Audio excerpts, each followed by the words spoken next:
तो आइए अगले पार्ट में हम समझते हैं इंफॉर्मेशन टेक्नोलॉजी एक्ट 2000, जो कि हमारा सूचना अधिनियम है। इंफॉर्मेशन टेक्नोलॉजी एक्ट 2000 ईयर में आया था और 2008 में इसके अंदर कुछ मेजर अमेंडमेंट्स किए थे, keeping in line with the new technologies that had come in. आप स्क्रीन पे कुछ ऐसे एप्लीकेशंस देख पा रहे होंगे जो भारत में रिसेंटली ब्लॉक हुए हैं, जैसे कि यूसी ब्राउज़र या फिर शेयर इट या फिर टिकटॉक या वी चैट। इन सारे एप्लीकेशंस के अंदर एक चीज़ कॉमन थी कि ये चाइनीज़ एप्लीकेशंस थे जो अपना डेटा जो है वो चाइनीज़ सर्वर्स पे रखते थे। तो एक बहुत बड़ा रिस्क था कि हमारा जो प्राइवेट इंटेग्रल इंफॉर्मेशन है, जो हमारा मोबाइल फ़ोन जो है, जो चीज़ें सुन रहा है या जो फ़ोटोज़ देख रहा है या जो डेटा एक्सेस कर पा रहा है, वो चाइना पहुंच रहा है। इस वजह से आईटी एक्ट 2000 का इस्तेमाल करते हुए गवर्नमेंट ने कुछ एप्लीकेशंस को बैन किया। तो आइए समझते हैं ऐसे कौन से ऐसे सेक्शंस हैं जो कि आपके as a netizen, as a internet citizen, आपकी इंफॉर्मेशन को सिक्योर्ड रखते हैं। तो पहला सेक्शन होता है सेक्शन 65, जिसमें कोई भी व्यक्ति यदि कंप्यूटर दस्तावेज़ों के साथ छेड़छाड़ करता पाया जाता है तो उसके ऊपर जो है कुछ पेनल्टीज़ और फाइन्स लगती हैं। तो कोई भी इंसान यदि कंप्यूटर के सोर्स कोड को छुपाता है, नष्ट करता है या उसमें कोई बदलाव करता है जिसकी वजह से हमें क्षति पहुंचती है, तो 3 साल की कम से कम जेल, 2 लाख रुपए का कम से कम फाइन या दोनों जो है वो उसके ऊपर एप्लीकेबल हो सकते हैं। अगली चीज़ और बहुत इंपॉर्टेंट सेक्शन है सेक्शन 66, जिसमें किसी भी तरीके की कंप्यूटर सिस्टम की यदि हैकिंग होती है तो क्या पेनल्टीज़ और फाइन्स और जेल जो है, जेल का टर्म जो है वो उनको गुजारना पड़ेगा। तो ये सेक्शन 66 सेक्शन 43 से कनेक्टेड है, जहाँ पर कोई भी व्यक्ति ओनर के या इंचार्ज के परमिशन के बगैर किसी कंप्यूटर या कंप्यूटर सिस्टम या उसके नेटवर्क के अंदर घुस जाता है और साथ ही किसी तरीके का डैमेज क्रिएट करता है, जिसमें मंशा जो है, जो इंटेंशंस है, वो मैल इंटेंशंस है, यानी एक तरीके की बुरी मंशा के साथ जो है वो उस इंफॉर्मेशन को नष्ट करता है या चेंज करता है। तो सबसे पहले या तो एक्सेस ले लिया, सिक्योर कर लिया, या फिर किसी तरीके का कंप्यूटर वायरस जो है वो इंट्रोड्यूस कर दिया, कोई कंटैमिनेंट जो है वो सिस्टम के अंदर छोड़ दिया पेन ड्राइव के माध्यम से, या फिर कंप्यूटर्स में डाउनलोड करके कोई इन्फॉर्मेशन, किसी तरीके का डैमेज पहुंचाया या कोशिश भी करी डैमेज करने की, या किसी को एक्सेस डिनाई कर दिया कि अगर कोई सही पासवर्ड डाल रहा है लेकिन उसका कंप्यूटर खुल नहीं रहा बिकॉज किसी ने घुसकर जो है वो पासवर्ड बदल दिया, या बिना परमिशन के कोई इन्फॉर्मेशन को पेन ड्राइव में, फ्लॉपी में, सीडी में, हार्ड डिस्क में जो है वो एक्सट्रैक्ट करके डिलीट करके ले गए, या किसी इन्फॉर्मेशन को जो है वो ऑल्टर कर दिया, डिस्ट्रॉय कर दिया, चेंज कर दिया, कि कोई एक्सेल फाइल बनी थी और उसके अंदर के फॉर्मूले बिगाड़ दिए तो पूरी एक्सेल फाइल जो है वो ख़राब हो गई, या फिर कंप्यूटर के सोर्स कोड में किसी तरीके का चेंज होना। तो ये सब सेक्शन 43 के हिस्से हैं, जिनके अंदर जो पेनल्टी है वो सेक्शन 66 में दी गई है, जो कि है कम से कम 3 साल की जेल, 5 लाख रुपए तक का फाइन या फिर दोनों। अगला सेक्शन होता है सेक्शन 67 की किसी अश्लील तरीके की जानकारी को प्रकाशित करना। इसके अंदर भी 2 पार्ट्स होते हैं, सेक्शन 67B और 67C। तो सबसे पहले 67B होता है कि जहां पर कोई भी व्यक्ति पब्लिश करता है या ट्रांसमिट करता है कोई भी ऐसी इंफॉर्मेशन जो कि ऑब्सीन नेचर की हो, तो वहां पर जो जेल का पीरियड है वो कम से कम 3 साल है, जो फाइन लगेगा वो कम से कम 5 लाख या फिर दोनों। ये तब जब वो पहली बार पकड़ा जाता है इस चीज़ को करते हुए, और यदि दूसरी बार तो फिर 5 साल, 10 लाख या फिर दोनों। तो इसमें ना सिर्फ उस इंफॉर्मेशन को बनाना आता है, बल्कि एक्चुअली इस इंफॉर्मेशन को अगर कोई फॉरवर्ड भी करता है, कोई इंफॉर्मेशन कहीं से मिलती है इस टाइप की और उसे वो बाकी लोगों में भी फॉरवर्ड करता है, तो वो ट्रांसमिटिंग के तहत आता है और ऑटोमेटिकली वो इंसान भी सेक्शन 67 के अंदर उतने ही फाइन और उतनी ही पेनल्टी के लिए लायबल रहेगा। सेक्शन 67C जो है वो चिल्ड्रन को इन्वॉल्व करता है कि यदि 18 वर्ष से कम उम्र के बच्चों से रिलेटेड कोई सेक्सुअली एक्सप्लिसिट एक्ट को किसी तरीके से रिकॉर्ड करना, ट्रांसमिट करना, पब्लिश करना, तो वहाँ पर पेनल्टी और जो इम्प्रिजनमेंट है वो और भी ज़्यादा गंभीर है, और भी ज़्यादा हायर लेवल की है कि 5 साल तक की जेल, 10 लाख रुपए तक का फाइन या फिर दोनों पहली बार के लिए, और यदि कोई दूसरी बार ये चीज़ करता पकड़ा जाता है तो 7 साल तक की जेल, 10 लाख रुपए तक का फाइन या फिर दोनों। अगला होता है सेक्शन 73, जहां पर किसी भी तरीके का इलेक्ट्रॉनिक सिग्नेचर सर्टिफिकेट, किसी और व्यक्ति के डिजिटल सिग्नेचर सर्टिफिकेट को प्रकाशित करते हैं या यूज़ करते हैं उनके परमिशन के बिना, या फिर कोई नकली डिजिटल सिग्नेचर बना दिया जाता है, कोई नकली हस्ताक्षर प्रमाण पत्र का इस्तेमाल किया जाता है, तो 2 साल, 1 लाख या फिर दोनों, सेक्शन 73। अगला सेक्शन 503 है जो कि आईपीसी के द्वारा दिया जाता है, इंडियन पिनल कोड के द्वारा, जहां पर किसी तरीके की ईमेल द्वारा अगर धमकी भरे संदेश भेजे जाते हैं तो 2 साल से लेकर 7 साल तक के जेल की सज़ा का प्रावधान है। सेक्शन 499 जो कि आईपीसी के अंदर है, उसमें ईमेल के द्वारा यदि किसी की मानहानि होती है या फिर उस मानहानि के संदेश भेजे जाते हैं दूसरे लोगों को, तो वो डेफेमेशन की कैटेगरी में आता है और वहाँ पर भी 2 साल फाइन या फिर दोनों जो हैं वो लगाए जा सकते हैं। अगला होता है सेक्शन 463 जो कि आईपीसी का ही है और इसमें इलेक्ट्रॉनिक रिकॉर्ड की जालसाजी यानी फोर्जरी ऑफ डॉक्यूमेंट हो रहे हैं कि किसी का नकली वीज़ा जो है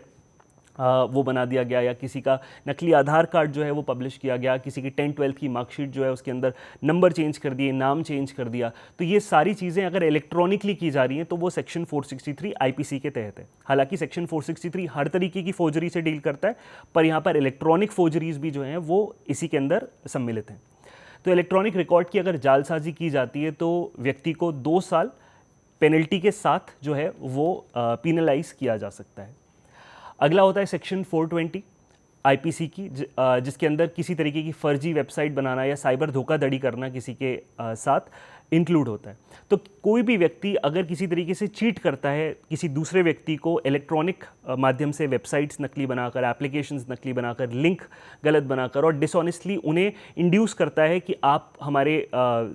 वेबसाइट पे आए और आपको ये फ्री गिफ्ट दी जा रही है और उसकी वजह से किसी तरीके की क्षति पहुंचती है, तो वो सेक्शन 420 के अंदर जो है लायबल रहेगा। इसके अंदर जनरली ऐसा देखा गया है कि अमेज़ॉन की नकली वेबसाइट जो है बना दी जाती है या कोई लिंक बना दी जाती है जिसे क्लिक करके आप फ्री में कोई गिफ्ट ले सकते हैं। कोई एक व्हील होता है जिसको स्पिन किया जाता है और उसमें श्योर शॉट आपको कोई ना कोई गिफ्ट मिलेगी। गिफ्ट जब आपको मिल जाती है उसके अंदर तो फिर आपको कहा जाता है क्लेम योर प्राइस। जब आप क्लेम करने जाते हैं प्राइस तो फिर कॉल आता है कि आप कुछ टोकन मनी जमा कर दीजिए, केवल 2,500 रुपये। 2,500 रुपये आपने जमा किए और उसके बाद ऑटोमेटिकली आपके साथ जो है वो फोर्जरी हो जाएगी। तो यहाँ पर भी इम्प्रिजनमेंट है जिसका पीरियड कम से कम 7 साल का है फाइन के साथ। अगला सेक्शन आता है 338 आईपीसी का, जिसके अंदर वेब जैकिंग या क्लिक जैकिंग इंक्लूड होती है। तो वेब जैकिंग का मतलब होता है कि एक गलत लिंक पे क्लिक कर देना जहाँ पर दिख वो फेसबुक जैसा रहा है, हमने अपना आईडी पासवर्ड दिया और ऑटोमेटिकली क्योंकि वो फेसबुक नहीं है तो इसलिए आप लॉगिन तो नहीं कर पाएंगे, लेकिन हैकर को अपना आईडी पासवर्ड दे बैठेंगे। उसी तरीके से कोई ऐसे लिंक पे क्लिक करा जिस पे दिख रहा है प्ले, पर एक्चुअली वो वर्क करता है एज पे, तो आपने पे का बटन दबा दिया ये समझते हुए कि वो प्ले है और आपके अकाउंट से पैसे कट गए। तो इसे वेब जैकिंग या क्लिक जैकिंग दोनों इन टर्म्स को कहा जाता है। इसके अंदर भी जो है वो इम्प्रिजनमेंट है जो 2 साल तक का है और साथ में फाइन जो है वो केवल 1,000 रुपये का है, जो कि बहुत जल्दी बढ़ाया जाने वाला है, ऐसा प्रावधान बनाया जा रहा है। और दोनों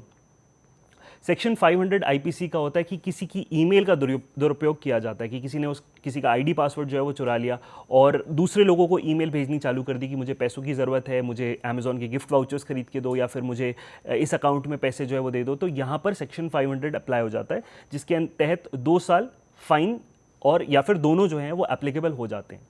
अगली चीज़ होती है ड्रग्स की ऑनलाइन बिक्री यदि कोई कर रहा है तो वो एनडीपीसी एक्ट के तहत पीनलाइज किया जा सकता है, जो कि narcotics drugs and psychotropic substance act 1985 है, जहां पर पेनल्टी है कम से कम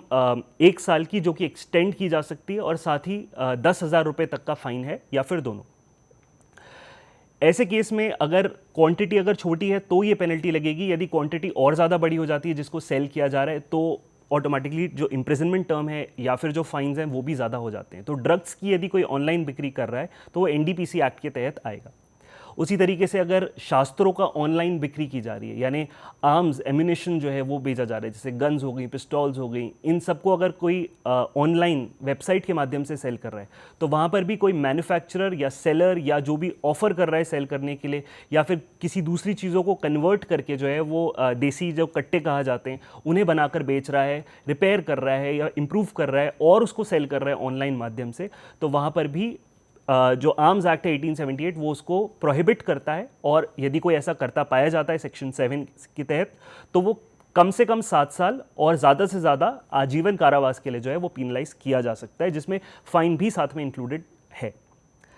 तो ये सारे सेक्शंस का जो है वो ध्यान रखना बहुत ज़रूरी है। और अब जानते हैं सुरक्षा की बाधाएं क्या आती हैं।